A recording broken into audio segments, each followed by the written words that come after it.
Welcome to Kenton Teaches. Enjoy the video. In this video, I will show you how to change your Audi A5 key battery.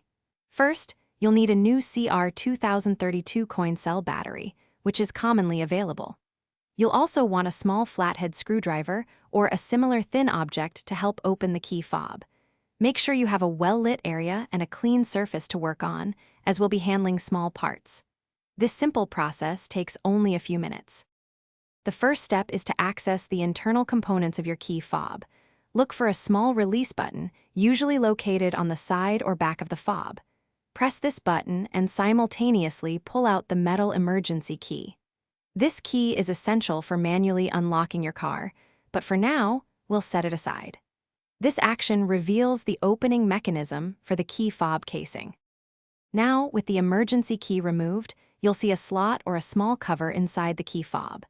Use your small flathead screwdriver to gently pry open this cover or carefully push out the old battery. The old battery should be a CR2032 coin cell.